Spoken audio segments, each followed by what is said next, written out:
कहानी के शुरू में हमें दिखाया जाता है बॉब नामी एक यूएस मिलिट्री के ऑफिसर को, जो यहाँ से कुछ ही देर बाद गुजरने वाले दुश्मनों को मारने के लिए अपनी स्नाइपर लिए बैठा था। बॉब बड़ी ही आसानी से एक आदमी को मीलों दूर से शूट करके खत्म कर देता है। यहाँ से यूएस मिलिट्री की गाड़ियाँ आगे चली जाती हैं, जिनके जाते ही दुश्मनों की पूरी फौज यहाँ पर आ चुकी थी। ये लोग बॉब और उसके साथी पर शूट करना शुरू कर चुके थे। बॉब और उसके साथी FBI से कांटेक्ट करने की कोशिश करते हैं ताकि उन्हें यहाँ से ले जाया जा सके, लेकिन यूएस मिलिट्री के साथ साथ FBI वाले भी उन्हें धोखा देते हुए उनसे अपने सारे कांटेक्ट खत्म कर देते हैं। अब ये दोनों ही यहाँ अकेले बचे हैं, जिन्हें सारी चीजें खुद हैंडल करनी थी। बॉब गोलियां चला चला के अपने दुश्मनों को मार रहा था, लेकिन तभी ऊपर दुश्मनों का एक हेलीकॉप्टर आ जाता है, जिसमें से कोई गोली चलाकर बॉब के साथी को मार देता है। अपने साथी को बना देखकर उसे शदीद गुस्सा आया था और ऐसे में उसने दुश्मनों के हेलीकॉप्टर को ही उड़ा दिया था। हेलीकॉप्टर की तबाह होते ही यहाँ पर 70% दुश्मन उसके मारे गए थे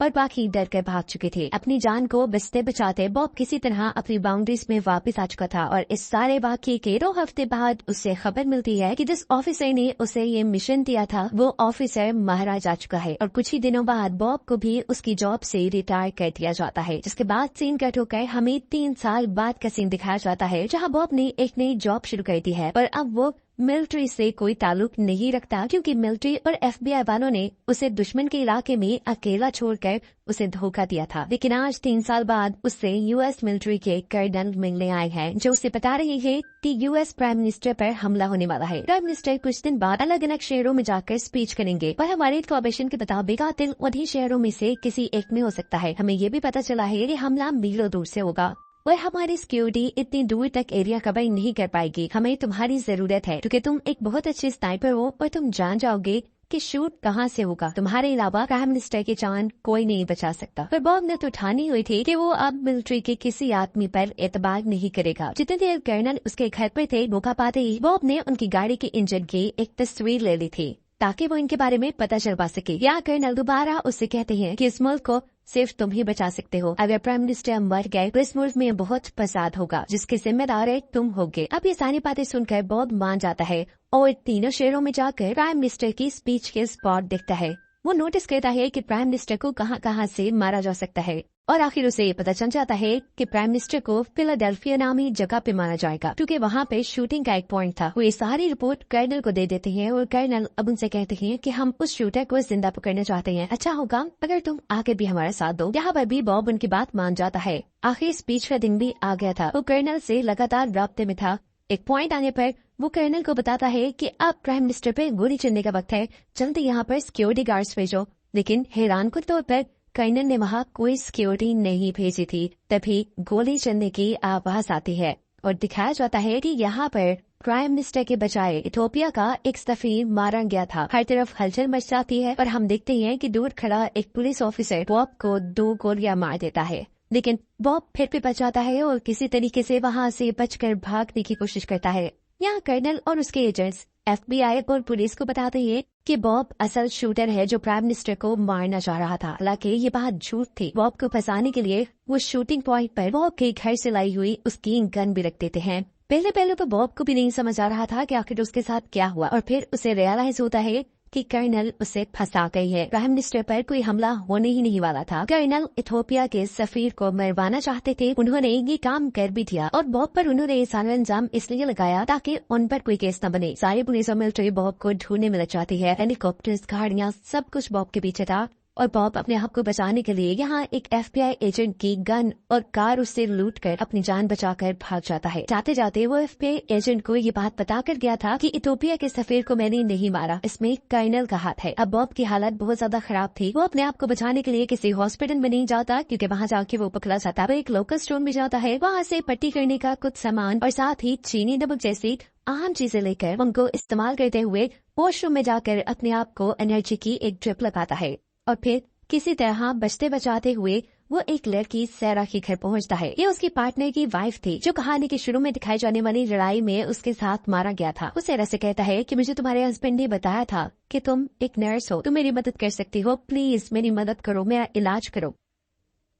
अब दिखाया जाता है FBI एजेंट मैनफिस को, जिसकी गाड़ी और डोएडस की गाड़ी और बंदूक लेके बॉब भागा था। उनकी नॉलेज के अकॉर्डिंग बॉब प्राइम मिनिस्टर को मारना चाह रहा था, लेकिन गलती से गोली एथोपिया के सफीर को लग गई। वो यहाँ मर्डर की पूरी फुटेज देखता है और कहता है कि ये बॉब का काम नहीं है। वो सबको बताता है कि बॉब एक बहुत ही शार्प शूटर है जो मीलों दूर से अपना निशाना नहीं चुकता। कुछ मीटर की दूरी से उसका निशाना कैसे चुक गया, उसके मुताबिक यहाँ कोई ना कोई साजिश चल रही है, क्योंकि उसे बॉब ने ये भी बताया था कि एथोपिया के सफीर को कर्नल इसाफ ने मिलवाया है। तो उसे अब कहीं न कहीं बॉब की बातों पे यकीन हो रहा था और इस चीज का पता चलाने के लिए वो उस इंस्पेक्टर को पकड़ना चाहता था जिसने बॉब को पकड़ने के लिए उसके ऊपर गोली चलाई थी। पर पता चलता है कि इंस्पेक्टर को तो डाकुओं ने मार दिया। पर यह खबर जानने के बाद उसका शक यकीन में बदल गया था कि ये सारी बॉब को फंसाने की एक साजिश है, क्योंकि एंड पर सारे सबूत मिटाए जा रहे हैं। यहाँ दिखाया जाता है कि सैरा ने बॉब के जिस्म से गोलियां निकाल दी थी, जिसके 2.5 दिन बाद बॉब को होश आता है। यहाँ FBI एजेंट मेम्फिस केस की इन्वेस्टिगेशन करने के लिए मर्डर स्पॉट पे जाता है और उसे ये बात मालूम होती है कि जिस गन से एथोपिया के सफीर को मारा गया है वो एक ट्राइपोड से चलने वाली गन थी। दिखाया जाता है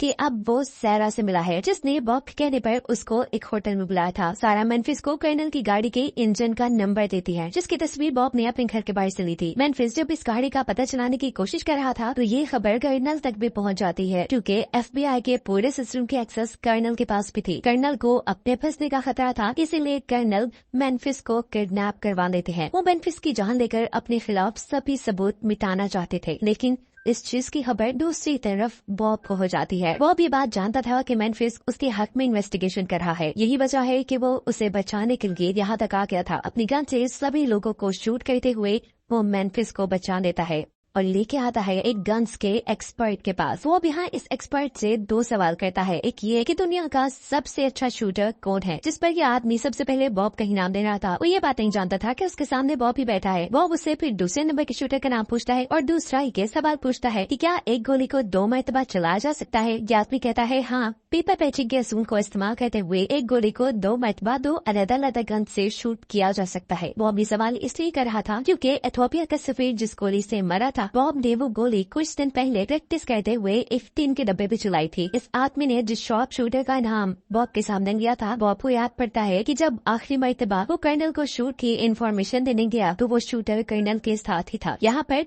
कर्नल को अब सैरा के बारे में पता चलता है कि वो एक मरे हुए मिलिट्री ऑफिसर की वाइफ थी और उसी ने बहुत ही मदद की थी। यहाँ तक कि बॉब के पास मौजूद सारी इन्फॉर्मेशन मेम्फिस तक भी सारा नहीं पहुँचाई थी। इसी वजह से वो सारा को किडनैप करवा लेता है। सीन कट होकर दिखाया जाता है कि बॉब उस शूटर को पकड़ना चाह रहा है जिसने सच में कर्नल के कहने पर एथोपिया के सफीर पर गोली चलाई थी। बॉब उससे मिलकर अपने आप को बचाने के लिए उससे कुछ सबूत इकट्ठे करना चाहता था। वो अपने साथ मिले इस FBI एजेंट मेम्फिस को भी शूट करने की ट्रेनिंग देता है और फिर भरपूर तैयारी के साथ ही लोग उस शूटर के घर पहुंचते हैं। घर के अंदर जाने से पहले इन्होंने घर के चारों तरफ बम भी लगा दिए थे, क्योंकि इन लोगों को ये बात भी पता चल चुकी थी कि कर्नल ने इनको पकड़ने के लिए उस शूटर के घर पर मिलिट्री ऑफिसर्स को भेज दिया था। बॉब और मेम्फिस आखिर उसके घर के अंदर जाकर उस शूटर से मिल लेते हैं। इनके पूछने पर ये शूटर उन्हें बताता है कि आखिर क्यों कर्नल एथोपिया के सफीर को मारना चाहते थे। बताता है कि US का एक सेनेटर इनलीगल तरीके से एथोपिया के अंदर गैस की एक पाइपलाइन बिछाना चाहता था और उस पाइपलाइन के रास्ते में एक पूरा गाँव आता था। अपने इस इनलीगल काम को पूरा करने के लिए US के सेनेटर ने गांव के सभी लोगों को मरवा दिया और इसी बात का पता तो असल में एथोपिया के उस सफीर को चल चुका था जो उस दिन मीटिंग में आने वाला था। वो उस दिन अपनी स्पीच में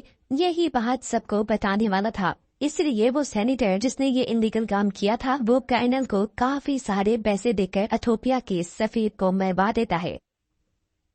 बॉब शूटर की बताई सभी बातें रिकॉर्ड कर चुका था। ये सब बताने के बाद वो आदमी अपने आप को शूट करके खत्म कर देता है। वहीं सभी मिलिट्री ऑफिसर्स बॉब और मेम्फिस को पकड़ने के लिए अंदर आ जाते हैं, लेकिन ये दोनों बड़ी ही बहादुरी से सभी लोगों को अपनी गन से मारते हुए अब एक बटन दबाकर इस घर को भी बम से उड़ा देते हैं, जिसमें सभी मिलिट्री ऑफिसर्स भी जो उन्हें पकड़ने आए थे वो मारे जा चुके थे। जिसके बाद मेम्फिस जानबूझकर FBI कॉल करता है अपनी लोकेशन उन्हें देने के लिए, ताकि कर्नल को उनकी लोकेशन का पता चल जाए। उनके FBI फोन करते ही अब कर्नल की कॉल बॉब और मेम्फिस को आती है। कर्नल ने क्योंकि सैरा को किडनैप किया हुआ था और बॉब सैरा को बचाना चाहता था, इसीलिए वो कर्नल को ब्लैकमेल करता है। उन्हें शूटर की उनके खिलाफ सारी रिकॉर्डिंग सुना देता है और कहता है कि अगर आप ये हासिल करना चाहते हैं तो सैरा को लेकर उनकी बताई लोकेशन पर पहुंचे। सीन कट होकर दिखाया जाता है कि एक बर्फानी वेरान इलाके में वो सैनिटर और कर्नल इनसे मिलने के लिए आए थे। दिखाया जाता है कि कर्नल ने यहाँ पर शार्प शूटर्स बुलाए हुए थे जो बॉब को मार देते। बॉब को भी ये बात मालूम थी, इसीलिए वो अपनी जगह यहाँ मेम्फिस को भेजता है। ये शूटर